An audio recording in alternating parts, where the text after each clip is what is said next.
문재인, 안철수 행보. 최근에 문재인 의원이 박근혜 대통령을 굉장히 심하게 공격하고 비난하고 나섰습니다. 네.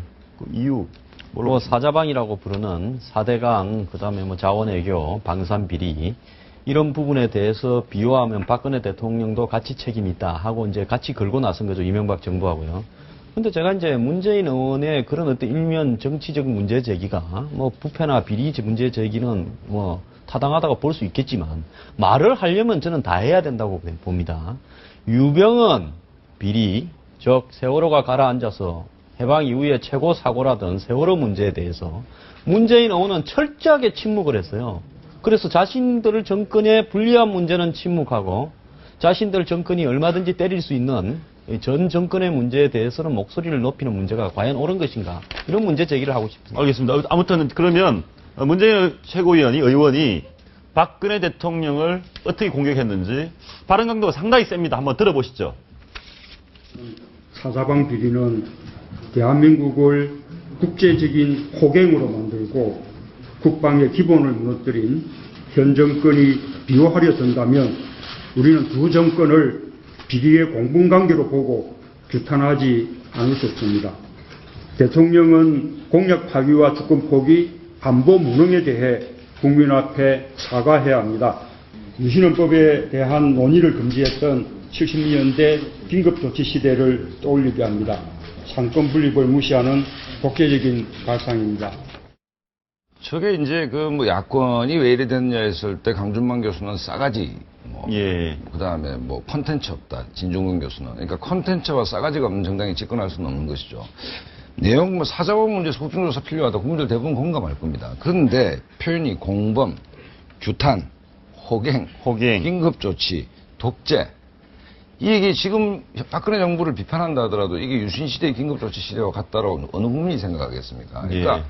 대권 후보가 맞나 싶을 정도로 수준 이하의 발언들을 하고 있는 것이죠. 그래서 어떤 기자분이 이렇게 얘기합니다. 100m 미니다. 100m 멀리서 보면 참 예뻐 보이는데 가까이 올수록 아니다라고 얘기하는데, 기본적으로 이 의도는 2월 전쟁을 대비한 것이라는 성격이 큽니다. 최근 그 새정치연합 자체회의에서 최대 주주는 출마 좀 안 했으면 좋겠다라는 얘기가 있었지 않습니까? 예. 결국 2월 전쟁에서 당권을 잡아야지만이 공천권을 확보할 수 있으니 박근혜 대통령과 격렬하게 각을 세우면서 지지층을 결집하려는 의도는 분명해 보이는데, 다만 새누리당의 지도부는 화장실에서 웃고 있다. 친노가 가장 이렇기 때문에 쉬운 상태입니다. 왜냐하면 자기 표, 집토끼는 모을 수 있을지언정 합리적 중도층의 설득을 하기는 힘들겠죠. 이런 정도의 과격한 용어를 가지고는 어쨌든 문재인 의원이 초선이고 정치력이 굉장히 밑바닥이라는 것을 좀 적나라하게 보여주는 거 아니냐. 정치력이 밑바닥이다. 네. 아주 비판을 해주셨는데, 그거 물어보겠습니다. 저런 식으로 뭐 우리나라 지금 70년대 유신 독재랑 똑같다, 뭐 호갱이다, 이런 식 극단적 표현을 쓰면 자기 지지층은 좋다고 합니까? 자기 지지층 중에도 상식이 있는 사람이면 좋아하겠습니까? 호갱이 뭡니까? 그 용산 전자상가 가면 그냥 이렇게 저희 물건 전자 제품에 대해서 어두운 사람을 끌고 들어와가 바가지로 확 세우는 그런 어떤 호구 고객을 호갱이라고 하지 않습니까?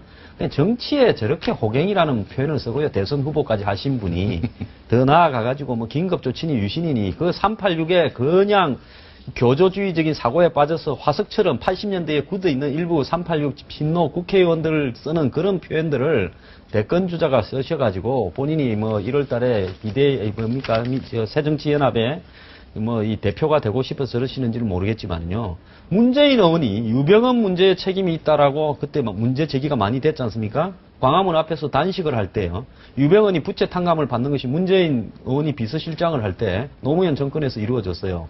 그 문제에 대해서 뭐라고 하셨습니까? 자기는 그 부분에 관여한 게 없다라고 이야기를 했잖아요. 그러면 이제 예를 들어서 문재인 의원이 이명박 정부의 사자방에 대해서 문제 제기를 할 수는 있는데요. 그러면 이런 어떤 문제에 대해서 박근혜 대통령, 내가 박근혜 대통령이라면 그래, 다 한번 틀어보자라고 나가겠습니다. 이명박 정부에 대해서 뭐 박근혜 대통령이 뭐 책임을 진 게 있습니까? 빚이 있습니까? 뭐 이명박 대통령이 도와줘서 박근혜 대통령이 당선된 것도 아니잖아요. 그래, 그것도 털고 그 다음에 유병헌 비리하고 관련해서 지금 정관계 고위 인사가 하나도 노출되지 않고 이제 문 닫아버렸지 않습니까? 그럼 과연 누가 관계됐는지, 그 정권에서는 어떤 일이 벌어졌는지 다 전부 한번 틀어보자라고 저는 나가는 것이 박근혜 정부가 나가야 될 길이라고 봅니다.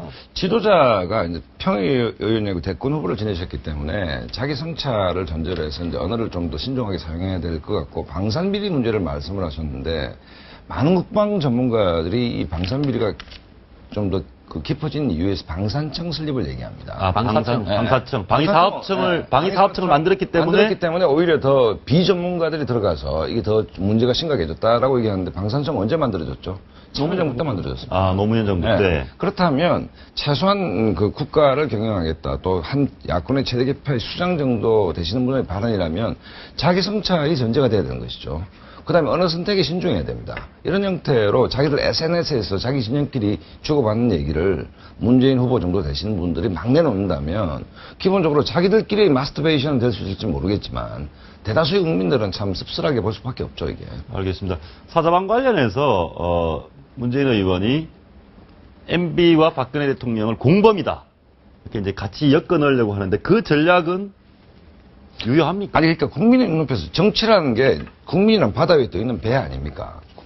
박근혜 대통령이, 아까 황교안 소장 말씀하셨는데, 어느 국민이 박근혜 대통령이, 물론 정권 연장 맞습니다.